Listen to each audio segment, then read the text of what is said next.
আজকের ভিডিওতে আমি এক্সপ্লেন করব যে 5টি কাজে আপনারা কখনো ঢাকায় আসবেন না। মানে ঢাকা হচ্ছে আমাদের বাংলাদেশের রাজধানী। সেখানে মানুষ কোটি কোটি মানুষ এখানে বসবাস করে এবং বলা হয় যে এই শহরটা কখনো ঘুমায় না।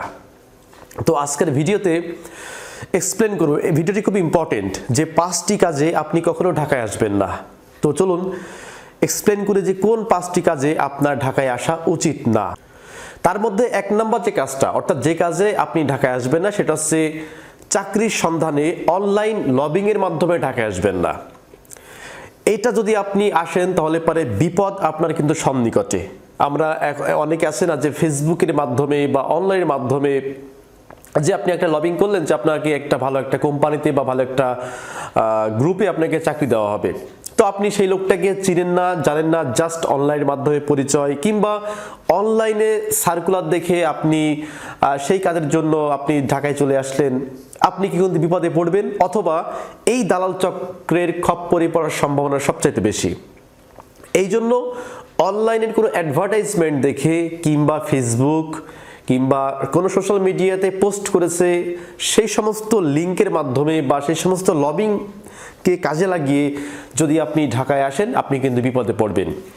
ঢাকায় আপনি চাকরির সন্ধানে আসতে পারেন যদি আপনার পরিচিত কোনো মানুষ থাকে ঢাকাতে, সেক্ষেত্রে সে যদি আপনাকে ব্যবস্থা করে সেটা ভিন্ন কথা। কিন্তু একটা মানুষকে আপনি চিনেন না, জানেন না, হঠাৎ পরিচয় কিংবা তিনি অ্যাডভার্টাইজমেন্ট পোস্ট করেছে সেই পোস্টের মাধ্যমে যদি আপনি ঢাকায় যান তাহলে কিন্তু আপনি বিপদে পড়ে যাবেন। তাই এই বিষয়ে খুব সাবধান থাকবেন।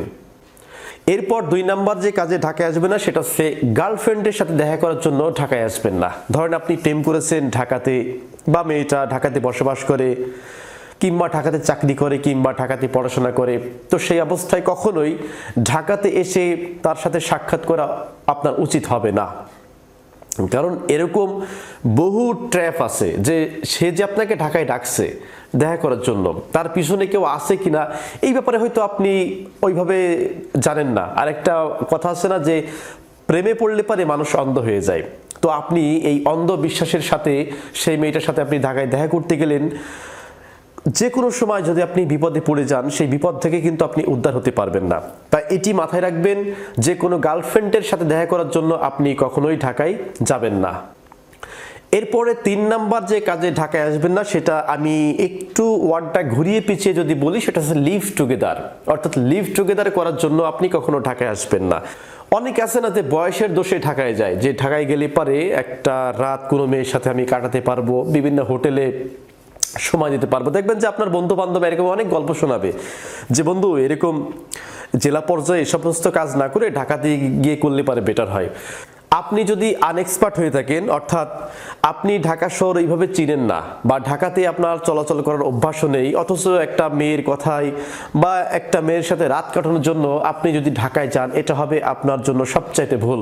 আর ঢাকা শহরে যে সমস্ত দালালরা বাস করে তারা খুব ভালো করে মানুষকে ট্র্যাপ করতে পারে, যে কিভাবে ট্র্যাপ করলে পারে তাকে খুব সহজে জালে বন্দি করে ফেলা যায়।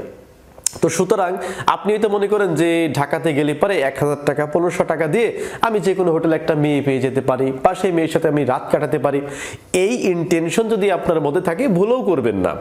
হ্যাঁ, এক্ষেত্রে কিছু কিছু হয়, সেটা কি আপনার পরিচিত গার্লফ্রেন্ড কিংবা আপনার পরিচিত কোনো মেয়ে, পরিচিত কোনো ব্যক্তি, পরিচিত কোনো ভাবি ইত্যাদি ইত্যাদি, আমি জাস্ট বোঝানোর কথা বলতে। সেই ক্ষেত্রে পরিচিত ব্যক্তির ক্ষেত্রটা হচ্ছে আলাদা। কিন্তু আপনি নতুন ঢাকায় গিয়ে কোনো ব্যক্তির সাথে লবিং করবেন কিংবা সেই ব্যক্তির সাথে আপনি রাত কাটানোর চিন্তা ভাবনা করবেন, এই চিন্তা ভাবনা যদি আপনার মধ্যে থাকে, আমি বলবো যে ওখান থেকে আপনি বেরিয়ে আসবেন।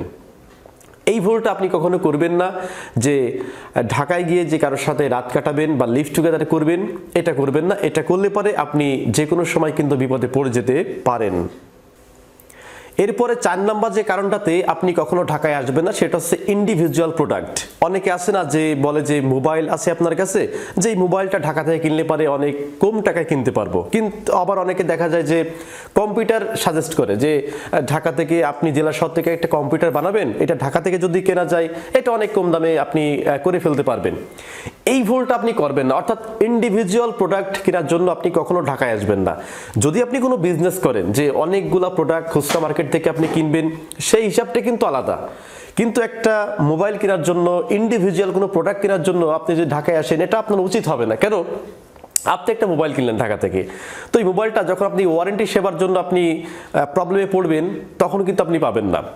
আপনি একটা কম্পিউটার কিনলেন, ধরেন আপনার কম্পিউটারটা মাদারবোর্ড নষ্ট হয়ে গেল, কিংবা র্যাম নষ্ট হলো, কিংবা হার্ড ডিস্ক নষ্ট হলো, এসএসডি নষ্ট হলো, তো সেই ক্ষেত্রে আপনি কিন্তু ওয়ারেন্টি সেবাটা পাবেন না। এজন্য 2-1 হাজার টাকা যদি দাম বেশিও হয়, আপনার জেলা শহরে অনেক দোকান আছে, অনেক কম্পিউটার শপ আছে, অনেক মোবাইল শপ আছে, সেই সমস্ত জায়গা থেকে কেনাটাই আপনার উচিত হবে। তো আপনি কোন অবস্থায় ঢাকা থেকে এই বিষয়গুলো কিন্তু কিনবেন না। এটা যদি ইন্ডিভিজুয়াল কোনো প্রোডাক্ট যদি আপনি কিনতে আসেন, এটা আপনার জীবনে হতে পারে একটি ভুল ডিসিশন কিংবা ভুল সিদ্ধান্ত। এরপর সর্বশেষ অর্থাৎ 5 নাম্বার যে কারণে বা যে কাজে আপনার ঢাকায় আসা কখনোই উচিত না, সেটা হচ্ছে রাজনৈতিক কোনো সমাবেশে। যে আপনাকে কোনো নেতা বলল যে ঢাকাতে আমাদের সমাবেশ আছে, কিংবা র্যালি আছে, মিছিল আছে, কিংবা হচ্ছে আপনার মানববন্ধন আছে, এই কাজটাতে আপনি কখনো ঢাকায় আসবেন না। কোনো রাজনৈতিক প্রোগ্রামে আপনি জেলা শহর থেকে ঢাকায় আসবেন না। যদি রাজনৈতিক প্রোগ্রামে জেলা শহর থেকে আপনি ঢাকায় আসেন, আপনার হবে চরম ভুল করবেন আপনি।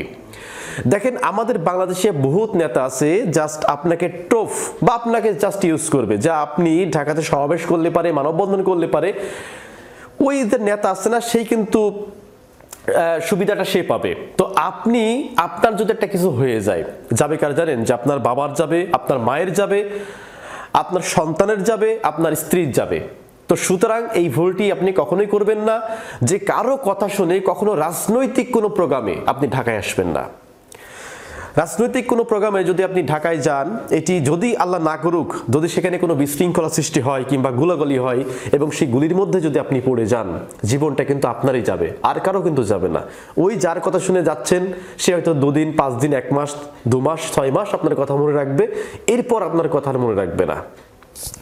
তো প্রিয় দর্শক, আজকের ভিডিওতে যে 5টি কারণ দেখালাম, যে 5টি কাজের কথা বললাম, এই 5টি কারণে বা এই 5টি কাজে কখনোই ঢাকায় আসবেন না। এই 5টি কাজে যদি আপনি ঢাকায় আসেন, এটি হবে আপনার জীবনের করা অন্যতম একটি ভুল। তো এই ভিডিওটি সংক্রান্ত বিষয়ে যদি কোনো মন্তব্য থাকে তাহলে অবশ্যই কমেন্ট করে জানাবেন। সকলে ভালো থাকবেন, সুস্থ থাকবেন, ধন্যবাদ সবাইকে।